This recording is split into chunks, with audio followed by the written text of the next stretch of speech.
नमस्कार दोस्तों, सोमगन चैनल में आपका स्वागत है और एक बार फिर मैं हाजिर हूँ एक नए वीडियो के साथ। आज का हमारा वीडियो साप्ताहिक समसामयिकी महत्वपूर्ण प्रश्नों का संग्रह 18 अक्टूबर 2020 से 24 अक्टूबर 2020 के बीच जो भी घटनाक्रम हुए हैं उस पर आधारित प्रश्नों पर है। अगर आपने अभी तक सुगम ज्ञान चैनल को सब्सक्राइब नहीं किया है तो प्लीज़ सब्सक्राइब कर लीजिए, साथ ही बेल आइकन भी दबा लीजिए जिससे कि हम आगे जो वीडियो अपलोड करें उनकी जानकारी आप तक पहुंच सके। और अगर आप हमारे इस वीडियो को फेसबुक पर देख रहे हैं तो प्लीज़ फेसबुक पेज को लाइक कर दीजिए। तो आइए शुरू करते हैं आज का वीडियो। पहला प्रश्न देखते हैं, भारत को साल 2020 के असमानता घटाने की प्रतिबद्धता सूचकांक में कौन सा स्थान प्राप्त हुआ है? तो इस प्रश्न का सही उत्तर है 129वां। इस इंडेक्स में कुल 158 देशों को शामिल किया गया और इस सूचकांक में स्कैंडिनेवियाई देश नॉर्वे को शीर्ष स्थान प्राप्त हुआ है। वहीं दक्षिणी सूडान इस इंडेक्स अर्थात असमानता घटाने की प्रतिबद्धता सूचकांक में अंतिम स्थान पर रहा है। आइए अगला प्रश्न देखते हैं। ग्लोबल ट्यूबरक्लोसिस रिपोर्ट 2020 के अनुसार किस देश पर टीबी का सर्वाधिक भार है? इस प्रश्न का सही उत्तर है भारत।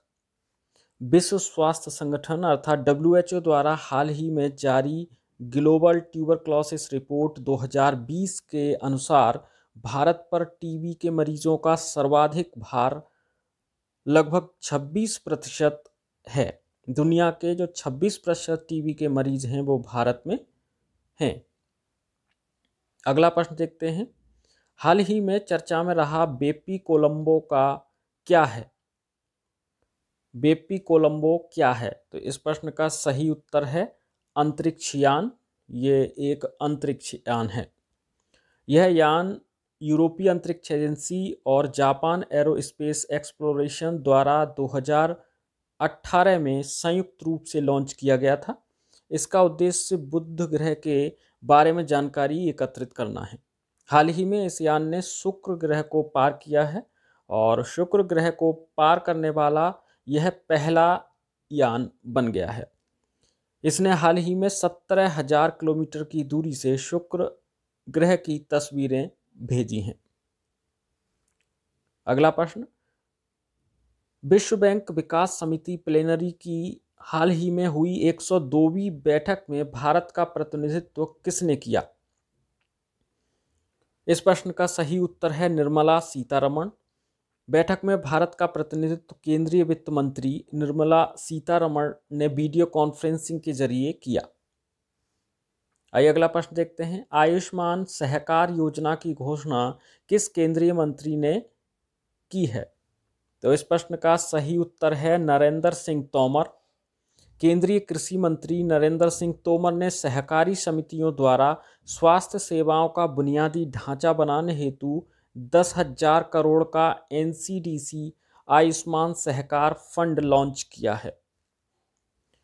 अगला प्रश्न देखते हैं, कौन सा राज्य 100% ग्रामीण क्षेत्रों में नल जल पहुंचाने वाला देश का पहला राज्य बन गया है? तो इस प्रश्न का सही उत्तर है गोवा। गोवा अपने सभी ग्रामीण क्षेत्रों में 100% नल जल है पहुंचाने वाला देश का पहला राज्य बन गया है। केंद्र सरकार ने जल जीवन मिशन के तहत देश के सभी गांवों को साल 2024 तक पाइपलाइन के जरिए पानी उपलब्ध कराने का लक्ष्य बनाया है। अगला प्रश्न देखते हैं, फेस स्कैन की सुविधा शुरू करने वाला विश्व का पहला देश कौन सा बन गया है? इस प्रश्न का सही उत्तर है सिंगापुर। अगले साल से सरकारी एजेंसियों, बैंकिंग सेवाओं, अन्य सुविधाओं को फेस स्कैन के साथ उपयोग कर पाएंगे सिंगापुर के नागरिक, और यह सिंगापुर का अब तक का सबसे महत्वाकांक्षी प्रोजेक्ट है। अगला प्रश्न देखते हैं, यूनेस्को ने भारत के अगले प्रतिनिधि कौन होंगे? यूनेस्को में भारत के अगले प्रतिनिधि कौन होंगे? तो इस प्रश्न का सही उत्तर है विशाल पी शर्मा। सरकार ने विशाल पी शर्मा को यूनेस्को में भारत का अगला प्रतिनिधि चुना है। और यह पेरिस में स्थित यूनेस्को मुख्यालय में भारत के वर्तमान प्रतिनिधि जावेद अशरफ की जगह लेंगे। अगला प्रश्न देखते हैं, हाल ही में चर्चा में रही कालेश्वर सिंचाई परियोजना किस राज्य की है? कालेश्वर सिंचाई परियोजना किस राज्य से संबंधित है? तो इस प्रश्न का सही उत्तर है तेलंगाना। राष्ट्रीय हरित अधिकरण यानी एनजीटी ने कहा कि तेलंगाना राज्य में कालेश्वर लिफ्ट सिंचाई परियोजना को कानून का उल्लंघन करते हुए पर्यावरण मंजूरी दी गई और एनजीटी ने इसके नुकसान का आकलन व भरपाई के लिए उठाए जाने वाले जरूरी कदमों को सुझाने हेतु एक समिति का भी गठन किया है। और वर्तमान में एनजीटी के अध्यक्ष की बात की जाए तो वो न्यायमूर्ति आदर्श कुमार गोयल हैं। एनजीटी की फुल फॉर्म होती है नेशनल ग्रीन ट्रिब्यूनल, हिंदी में इसे राष्ट्रीय हरित अधिकरण कहते हैं। अगला प्रश्न देखते हैं, हाल ही में भारतीय बैंक संघ का अध्यक्ष किसे चुना गया है? सही उत्तर है राज किरण राय। यूनियन बैंक ऑफ इंडिया के एमडी व सीईओ राज किरण राय को 2020-21 के लिए भारतीय बैंक संघ का चेयरमैन चुना गया है। इसके साथ ही स्टेट बैंक ऑफ इंडिया के चेयरमैन दिनेश खारा को संघ का उपाध्यक्ष चुना गया है। अगला प्रश्न देखते हैं, किस देश के क्रिकेटर उमर गुल ने हाल ही में क्रिकेट से संन्यास लेने की घोषणा की है? इस प्रश्न का सही उत्तर है पाकिस्तान। पाकिस्तान के तेज गेंदबाज क्रिकेटर उमर गुल ने क्रिकेट के सभी प्रारूपों से संन्यास ले लिया है। साल 2002 में उन्होंने अपने क्रिकेट करियर की शुरुआत अंडर-19 विश्व कप से की थी और साल 2003 में वनडे क्रिकेट में पदार्पण किया था। अपना अंतिम वनडे इंटरनेशनल क्रिकेट साल 2016 में खेला था और इन्होंने अपना आखिरी टेस्ट मैच दक्षिण अफ्रीका के विरुद्ध साल 2013 में खेला था। अगला प्रश्न देखते हैं, पुलिस स्मृति दिवस किस तिथि को मनाया जाता है? तो इस प्रश्न का सही उत्तर है 21 अक्टूबर। प्रतिवर्ष 21 अक्टूबर को पुलिस स्मृति दिवस के रूप में मनाया जाता है। इस मौके पर देश व कर्तव्य के लिए जान गंवाने वाले पुलिस कर्मियों को याद किया जाता है। 21 अक्टूबर 1959 को लद्दाख में चीनी सैनिकों ने घात लगाकर भारत के एक छोटे से गश्ती दल पर हमला किया था और उसी के उपलक्ष्य पर ये प्रत्येक वर्ष 21 अक्टूबर को पुलिस स्मृति दिवस मनाया जाता है। अगला प्रश्न देखते हैं, एनीमिया मुक्त सूचकांक में भारत के किस राज्य को शीर्ष स्थान प्राप्त हुआ है? इस प्रश्न का सही उत्तर है हरियाणा। हरियाणा को एनीमिया मुक्त सूचकांक में भारत में प्रथम स्थान प्राप्त हुआ है। अगला प्रश्न देखते हैं, एशिया पावर इंडेक्स 2020 में भारत को कौन सा स्थान प्राप्त हुआ है? तो इस प्रश्न का सही उत्तर है चतुर्थ। Asia power index 2020 lobby institute Sydney द्वारा जारी की गई है। इस इंडेक्स में भारत को चौथा स्थान प्राप्त हुआ है। इस इंडेक्स में एशिया प्रशांत क्षेत्र को प्रभावित करने वाले 26 देशों को शामिल किया गया है। इस सूची में एशिया प्रशांत क्षेत्र को प्रभावित करने वाले देशों में अमेरिका शीर्ष पर है और इसके बाद क्रमशः चीन, जापान और भारत का नाम सूची में है। अगला प्रश्न देखते हैं, किस राज्य सरकार ने रेड लाइट ऑन गाड़ी ऑफ अभियान की शुरुआत की है? तो इस प्रश्न का सही उत्तर है दिल्ली। दिल्ली सरकार ने अब नए अभियान की शुरुआत की है जिसका नाम है रेड लाइट ऑन गाड़ी ऑफ अभियान की शुरुआत की है। इसकी शुरुआत बढ़ते प्रदूषण को ध्यान में रखते हुए की गई है। इसके तहत सिग्नल पर रेड लाइट के होने पर लोगों को गाड़ी का इंजन बंद करना पड़ेगा और इस अभियान को ट्रायल के तौर पर 15 नवंबर तक सुबह 8 से 8 बजे तक चलाया जाएगा। अगला प्रश्न देखते हैं, भारत में पहली बार हींग की खेती की शुरुआत किस राज्य में की जा रही है? तो इस प्रश्न का सही उत्तर है हिमाचल प्रदेश। भारत के हिमाचल प्रदेश की लाहौल घाटी व स्पीति घाटी में पहली बार हींग की खेती की जा रही है। भारत ने इसके उत्पादन में आत्मनिर्भर बनने व आयात को रोकने के उद्देश्य से इसकी खेती की ओर ध्यान दिया है। वर्तमान में भारत हर साल 1200 टन कच्ची हींग का आयात ईरान, अफगानिस्तान व उज्बेकिस्तान से करता है। और हींग की बात करें तो हींग पौधों से प्राप्त होती है, जो कि एक 12मासी पौधा है। अगला प्रश्न देखते हैं, देश के पहले मल्टी मॉडल लॉजिस्टिक पार्क का शिलान्यास किस राज्य में किया गया है? तो इस प्रश्न का सही उत्तर है असम। असम में देश का पहला मल्टी मॉडल लॉजिस्टिक पार्क का शिलान्यास किया गया है। सड़क परिवहन व राजमार्ग मंत्री नितिन गडकरी ने असम में भारत के पहले मल्टी मॉडल लॉजिस्टिक पार्क की आधारशिला रखी है। यह असम व उत्तर पूर्व के अन्य राज्यों के नागरिकों को सड़क, रेल, हवाई, जलमार्ग से सीधे संपर्क प्रदान करेगा। केंद्र सरकार द्वारा इसे भारतमाला योजना के तहत विकसित किया गया है। विश्व बैंक ने हाल ही में गरीब देशों को कितनी आर्थिक मदद देने की घोषणा की है? तो इस प्रश्न का सही उत्तर है $25 बिलियन। विश्व बैंक ने 25 बिलियन अर्थात 2.5 यानी 2.5 अरब डॉलर की मदद देने की घोषणा की है। अगला प्रश्न देखते हैं, सी प्लेन परियोजना भारत के किस राज्य में स्थापित की जाएगी? तो इस प्रश्न का सही उत्तर है गुजरात। अगला प्रश्न देखते हैं, विश्व आयोडीन अल्पता दिवस किस तिथि को मनाया जाता है? तो इस प्रश्न का सही उत्तर है 21 अक्टूबर। अगला प्रश्न देखते हैं, हाल ही में किसे दिल्ली एवं जिला क्रिकेट संघ का अध्यक्ष निर्विरोध चुना गया? तो इस प्रश्न का सही उत्तर है रोहन जेटली।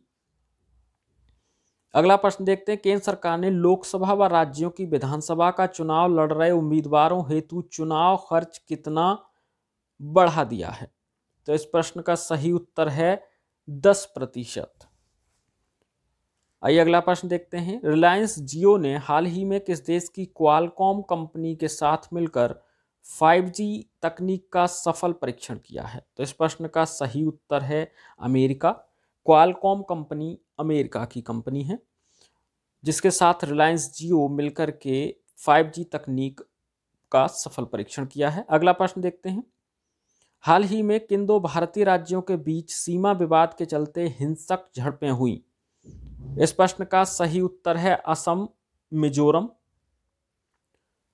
हाल ही में असम और मिजोरम के बीच सीमा विवाद लंबे समय से चला आ रहा है। सीमा विवाद पर इसी माह 2 बार हिंसक झड़पें भी हो चुकी हैं। हिंसक झड़प के बाद दोनों राज्यों के मुख्यमंत्रियों ने संयुक्त बैठक की है और समस्या के संबंध में राज्यों ने केंद्र सरकार से बात भी की है। यह घटना असम राज्य के कछार जिले और मिजोरम के कोलाशिब जिले की सीमा पर हुई है।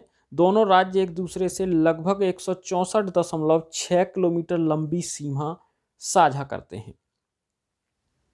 अगला प्रश्न देखते हैं, रक्षा अनुसंधान एवं विकास संगठन प्रोक्योरमेंट मिशन 2020 के नए संस्करण को किसके द्वारा लॉन्च किया गया है?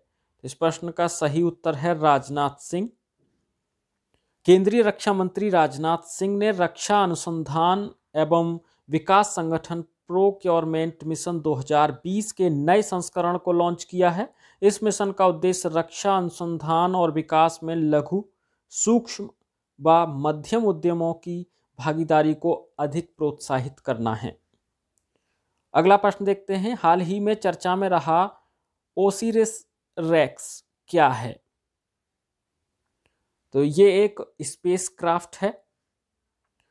ओसिरिस रेक्स नासा का एक स्पेस क्राफ्ट है। इसके हाल ही में चर्चा में रहने का कारण यह है कि इसने अपने रोबोटिक हैंड का प्रयोग कर एक क्षुद्र ग्रह से धूल व कंकड़ इकट्ठा किए। पृथ्वी से 321 मिलियन दूर अवस्थित इस क्षुद्र ग्रह को बेन्नू नाम दिया गया है। अगला प्रश्न देखते हैं, राष्ट्रीय सुपर कंप्यूटिंग मिशन के किस चरण की शुरुआत होगी? तो इस प्रश्न का सही उत्तर है तीसरे। राष्ट्रीय सुपर कंप्यूटिंग मिशन का तीसरा चरण जनवरी 2021 में शुरू होगा। इसका उद्देश्य कंप्यूटिंग स्पीड को 45 पेटाफ्लॉप्स तक बढ़ाने की है। अगला प्रश्न देखते हैं, किस राज्य सरकार ने केंद्रीय कृषि कानून के विरुद्ध विधानसभा में बिल पारित किया है? तो इस प्रश्न का सही उत्तर है पंजाब। पंजाब राज्य विधानसभा ने केंद्र सरकार द्वारा बनाए गए कृषि कानून के विरुद्ध एक बिल पारित किया है, जिसके तहत न्यूनतम समर्थन मूल्य अर्थात एमएसपी से कम पर खरीद बेच को अवैध घोषित किया गया है।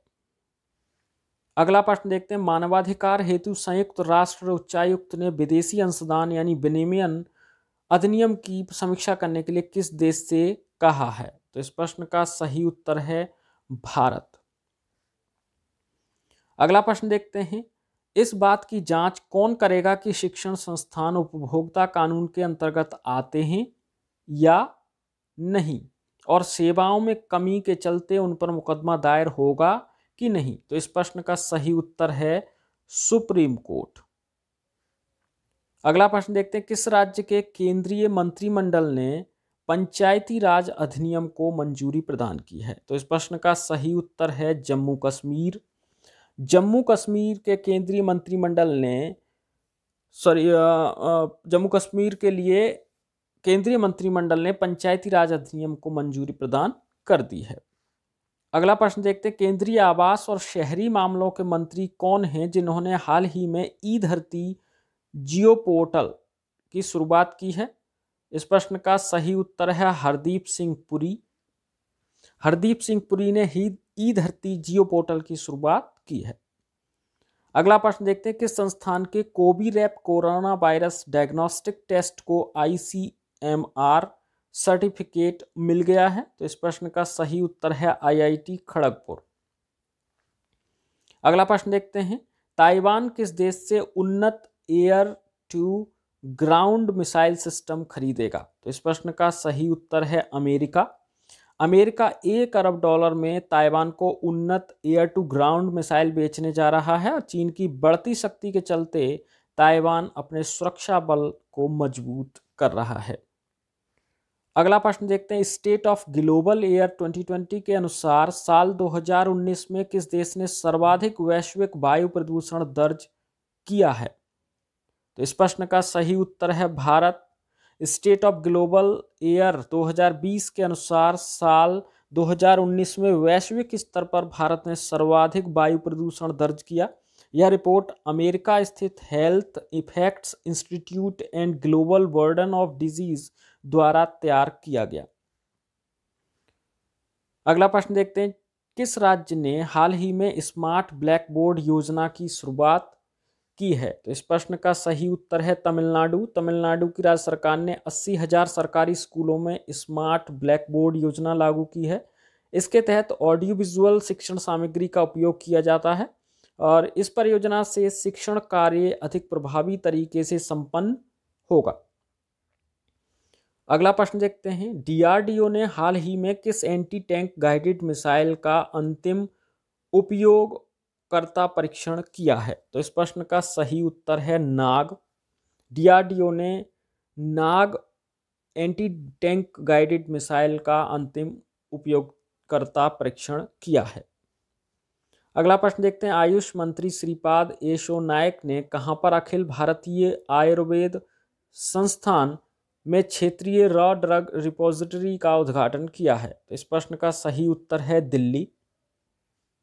अगला प्रश्न देखते हैं, भारत के रॉ प्रमुख ने हाल ही में किस देश के प्रधानमंत्री से मुलाकात की है? तो इस प्रश्न का सही उत्तर है नेपाल।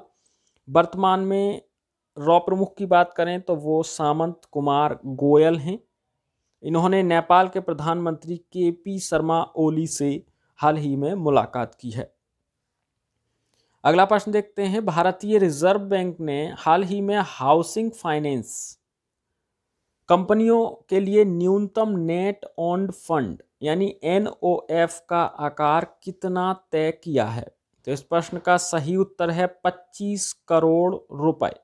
भारतीय रिजर्व बैंक ने हाल ही में हाउसिंग फाइनेंस कंपनियों के लिए न्यूनतम NOF यानी नेट ओन्ड फंड का आकार 25 करोड़ रुपए तय किया है।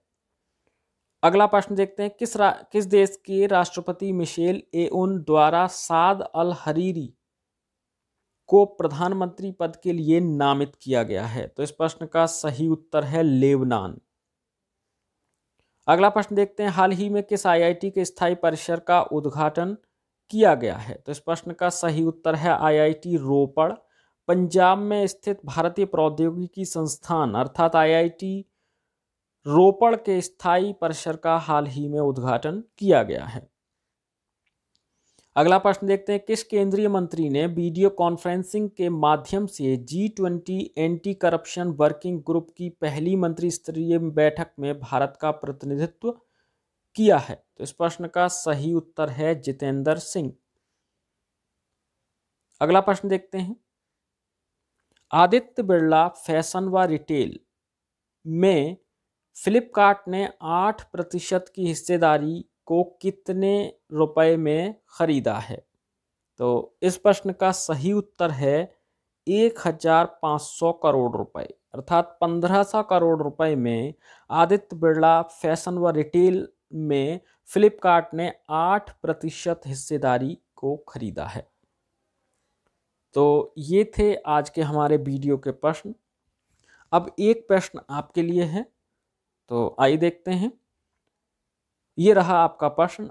प्रश्न है, हाल ही में जोगिंदर युद्ध स्मारक का उद्घाटन किस राज्य में किया गया है? ऑप्शंस हैं अरुणाचल प्रदेश, पंजाब, जम्मू कश्मीर या हरियाणा। तो इस प्रश्न का जो सही उत्तर है उस उत्तर को आपको कमेंट बॉक्स में कमेंट करना है, तो प्लीज़ कमेंट कीजिए। साथ ही वीडियो पसंद आए तो प्लीज़ वीडियो को लाइक कीजिए और शेयर करना भी ना भूलें। अगर आपने अभी तक सुगम ज्ञान चैनल को सब्सक्राइब नहीं किया है तो प्लीज़ सब्सक्राइब कर लीजिए। और अगर आप डेली करंट अफेयर्स पढ़ना चाहते हैं तो आप हमारी वेबसाइट www.sugamgyan.com पर जाकर के निःशुल्क पढ़ सकते हैं। साथ ही अन्य सामान्य अध्ययन को भी पढ़ सकते हैं।